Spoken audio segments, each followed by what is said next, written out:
আমার বিসিএস হয় নাই শুধুমাত্র এই সৈয়দ আবেদ আলী জীবনের কারণে, এই হুজুরের কারণে আমার বিসিএস হয় নাই। এটা আমার মনের কথা না, আমি বিসিএস দেই নাই, সেটুকু যোগ্যতা হয়তো আমার হয়নি, তার কারণে দেইনি।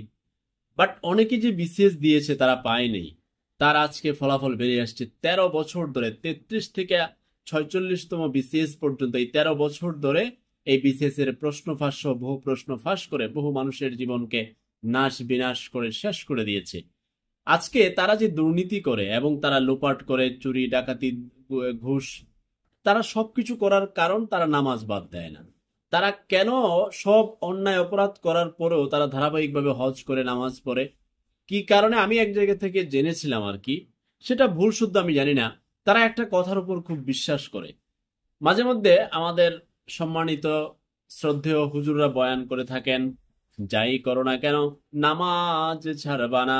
আর সেই শুধুমাত্র সেই একটি কথার উপর ভিত্তি করে দুর্নীতিবাজ, ঘুষখোর, লোপাটেকারী এবং যত ধরনের অন্যায় করার সবকিছু করেছে, নামাজ ছাড়ে না। তাদের ধারণা যে যাই অন্যায় করি না থেকে জীবনে, যখন আমরা হজ করতে যাব তখন আমাদের সব গুনাহগাতার মাফ হয়ে যাবে। কিন্তু ওই মাওয়ার পুরা জানে না, যখন তারা হজে গিয়ে শয়তানকে ঢিল ছুড়ে, শয়তান তখন মনে মনে বলে, আরে তুই তো আমার জাত ভাই, তুই আমাকে ঢিল ছুটছিস কেন? এরকম অপরাধী যখন হজ করতে যায় তখন কেমনটা লাগে কন্ত দেখি। মতিউর হজ করে, সে হজ করে, কত অপরাধী এরকম হজ করে প্রকৃত ইমানদার মুসলমান যারা আছেন তাদের হজকে বরং প্রশ্নবিদ্ধ করে ফেলছে।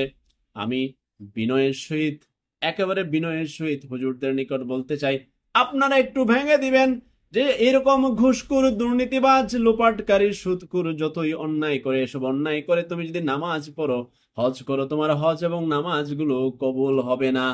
এটা আপনারা বলতে হবে, আরো ভেঙে দিতে হবে। নাহলে তারা এই লাইনের উপর নির্ভর করে পুরো দেশকে শেষ করে দিচ্ছে। এই যে জীবন, সৈয়দ আবেদ আলী জীবন বহু মানুষের জীবনকে শেষ করে দিয়েছে। মাদারীপুরের ডাসারা সম্ভবত নাম, ডাসারা থেকে, আমি যদি নাম ভুল করে না থাকি, সেখান থেকে উপজেলা চেয়ারম্যান ইলেকশনের জন্য তার প্রস্তুতি, এরকমটা সোশ্যাল মিডিয়াতে আছে, একজন কমেন্ট করেও জানিয়েছিল। এখন সে মার্চের 28 তারিখ একটা লেখা লিখছে, পবিত্র মক্কা মদিনা যাওয়ার সুযোগ বহুবার হয়েছে, যতদিন বেঁচে থাকবো বারবার যেতে চাই। মা হওয়ার পর নিজের টাকাটা যাইস, কামাইছিস তো মানুষের জীবন শেষ করে, টাকা তো কামাইছিস, বহু মানুষের স্বপ্ন শেষ করে দিছিস। আপনারা জানেন যে এলাকাবাসীর দুর্ভোগের কথা বলে চিন্তা করে আমি আমার নিজ খরচে মসজিদ নির্মাণ করি। হ্যাঁ মাওয়ারপু, তুই পিএসসির এক চেয়ারম্যানের গাড়ি চালক ছিলি, তোর কত টাকা বেতন, তুই মসজিদ নিজ খরচে করছস, তোর বাবা কামাই দিছিল টাকা।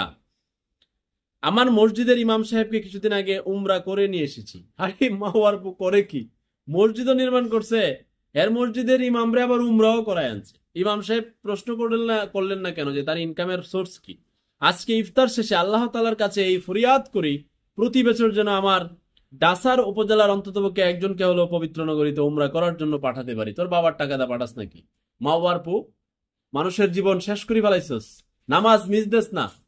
হ্যাঁ, শত ব্যস্ততার মধ্যে নামাজ পড়স, নিজে হজ করস, উমরা করস, আবার মানুষের করস, ভালো কথা, করাবি তোর নিজের কামাই রোজগার দিয়া, অর্থ সামর্থ্য দিয়া।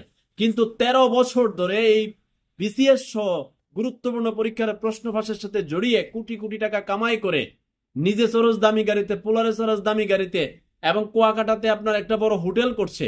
আরে বাবারি বাবা, এত মানে, আর নাম কি? সৈয়দ আবেদ আলী জীবন। হ্যাঁ, এখন বংশেও বলবে আমি সেরা বংশের, আবার বলবে আমার নামও জীবন, আবার এখন খুমা ডাকি ধরছে, বাপসাপ কি ধরছে।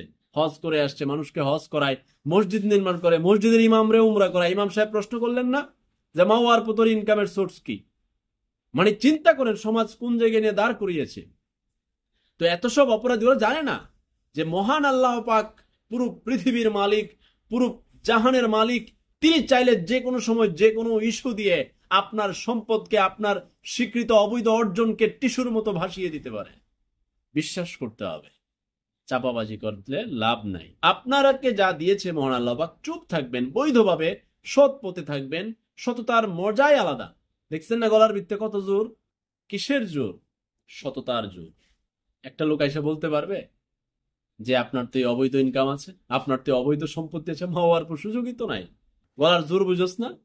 তোদের মতো ঘুষ, দুর্নীতি, সুদ, এসব লোপাটকারী পরের সম্পদ অর্জন করে বসি নাই, কথা বলি না, কিছুই নাই, চলছি, জীবন চলছে।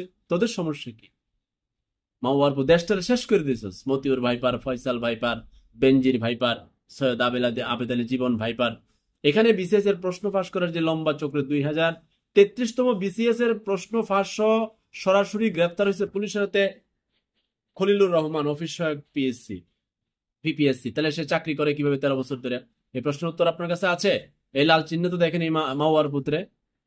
33তম বিসিএস এর প্রশ্ন সহ ধরা গেছে পুলিশের হাতে। তাহলে সে এখন চাকরি করে কিভাবে? তাহলে তারা চাকরিটা কে রক্ষা করছে? বাগা দিছে না? চ্যানেল 24 এর কাছে সব তথ্য আছে, কারা কারা প্রশ্ন কিনা চাকরি বড় বড় কর্মকর্তা বয়ে রয়েছে। নাম হয়তো জানা যাবে, চাকরি কি তাতে যাবে? সুন্দর আইন করে রাখছে যে ঘুষ মুষ যাই করস বেড়া খালি বদলি হইবে। কেন এই আইন পাল্টান? পার্শ্ববর্তী দেশ ভারতে ঘুষ সহ এরকম দুর্নীতি ধরা পড়লে তার চাকরি পেনশন সব বাতিল হয়ে যায়। আর এখানে কি হয়? বদলি। তো বদলি হলে তোমার তো চুরি করবোই। শেষ করে ফেলছে, শেষ শেষ। বাংলাদেশের প্রশ্ন পরীক্ষা পদ্ধতি, বিসিএস মিসিএস সব শেষ করে ফেলেছে। আল্লাহ হাফেজ।